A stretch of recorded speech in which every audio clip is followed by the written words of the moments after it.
The adventure continues, Naruto episode 37. We start this episode off with both Naruto and Sakura opening up their scrolls, and they are confused on what they see. All at once, smoke begins to come out of these scrolls. As Sasuke sees this, he says, "This is a summoning jutsu." He tells both Sakura and Naruto to drop it down. So he watches both of them throw the scrolls, and this is once the smoke clears up, Iruka Sensei comes out. But why is he here, they ask. And it turns out he's just here as a tuning messenger.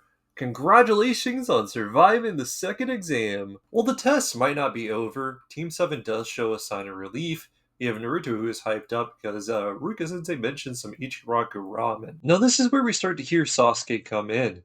I see. If we had looked at that scroll in the middle of the exam, what were you going to do, Aruka Sensei? We watch as Aruka Sensei then picks up a scroll and tells Sasuke that he is sharp. He then goes, "Yes, you're right," and explains the rules of the exam were to test your conclusive mission execution ability. As for those who didn't execute the mission correctly and opened the scroll before they were supposed to, Aruka Sensei was ordered to knock them unconscious. After finding out that, Sakura asks Aruka Sensei, "By the way, what are the letters on that wall?" Naruto does not care at all, but Aruka Sensei, he insists this is a part of his duty. He starts off by saying these are tuning instructions Master Kage recorded. Aruka then goes into it. Heaven in this text refers to the human head. Earth refers to the human body. If heaven does not exist, enrich your knowledge and prepare for the chance. In other words, we see him turn around as he continues. If your weaknesses are inside your head, Naruto, learn various logics in preparing for your missions. Naruto is a bit stubborn, so he is pouting a little bit here. Haruka Sensei continues, if Earth does not exist, run through the fields in search of an advantage. If your weaknesses are in your physical strength, Sakura, it means you must not slack off on your daily training. And if you combine both heaven and earth, any perilous mission is the right way. In other words, what can also be called a rule of might and become a safe mission. Sakura then asks, then what about the spot with the missing letter? Aruka responds, the letter refers to tuning. The one letter for person that was in the scroll from earlier goes there. Aruka goes on to tell him, I want you to take the next step, never forgetting these tuning instructions. And finally Aruka says, that is all of the messenger task I was given. After Aruka given his final word, we get to see Naruto salute him and say, got it, while holding a smile.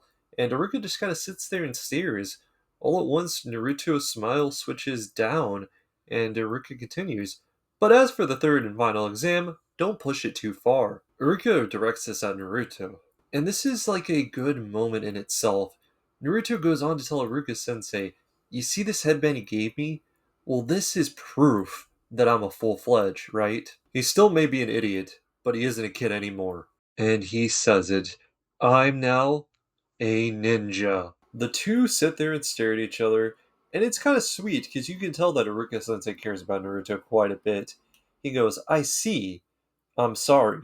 We then get this flashback of what Aruka did. So during the second exam, he wanted to oversee Naruto's team, and it's just yet again showing that he really cares about Naruto. So after seeing that Aruka was so protective, he comes out of the flashback and he comes to some sort of understanding with Kakashi and what he was thinking beforehand. The one who might actually understand the strength of these kids might be Kakashi, which he's just giving it the thumbs up like, yeah, this guy is good. With the switch of scenery, we get to see that the Hokage was able to meet up with Anko, and her curse mark is causing her pain. However, since the Kage's here, she says that it feels quite a bit better. Now, we have one of these guards of Anko who speak up, and they say, anyway, Orochimaru is one of those legendary lead ninjas, right? And he goes on to say, an S-rank bingo book rogue shinobi, someone that Nabu couldn't even touch. I heard he died already. Why'd he come to this village now? Hearing that made Anko go into a flashback, and she was remembering what Orochimaru said. She begins to reveal it to the Kage. It starts off with it, and then the Kage interrupts, without even knowing anything. It's probably Sasuke, right? Interrupting them, however, is a call to Anko. 21-second exam finishers have been confirmed. We get to see the person talking on the TV as they continue on. As for the third exam, according to the regulations of the tuning exams, preliminaries are planned for the first time in 5 years. The call ends with the second exam is over, and then we get to see Anku's face, and she is shook. We then see the Kage turn to Anku, and he says, for for the time being, continue the exam as is. While keeping an eye on his movements, referring to Orochimaru, of course. Anko says yes, we cut to black, and we come back to see everyone is gathered from the second test passing. And we get to hear Anko. First off, congratulations on finishing the second exam. Then we get to hear Anko thinking to herself, she never would have thought that 21 people would have made it through. She thought, hey, maybe some single digits. There's a lot of chitter chatter here and there, nothing really too noteworthy, just everyone either talking about the numbers or excited to prove themselves or prove it to someone else. But it's safe to say those involved with the Orochimaru incident, they're definitely using this as fuel for their fires. I really like Rock Lee's. He never wants to see tears of those to someone dear to him again, and it just fires him up. Sasuke's another thing we can talk about here. Lots of interest in him, especially from Naiji, but you also have the village hidden in the sound who ended up passing through in bandages once to settle the beef with him. So as there is a cycle between everyone, we finally get to the sound ninja who sort of hits this smile, and I look at the eyes and I'm like, wait, is that Orochimaru? Because we kind of get a reaction out of Kabuto whenever he sees him. What I'm really glad about is we also get the thoughts of some of the Jonin here as well. I feel like I have to add this. Hinata notices that Naruto passed too. We have Sakura who notices it. All the rookies from the Hidden Leaf Village have passed. Now the time has come, Anko speaks up. Now then, we will have the explanation of the third exam. She then turns the stage to the Hokage before the explanation of the third exam, that we will start from now. I have just one thing I want to tell everyone flat out. About the true purpose of these exams. Sakura thinks herself confused. Hokage continues.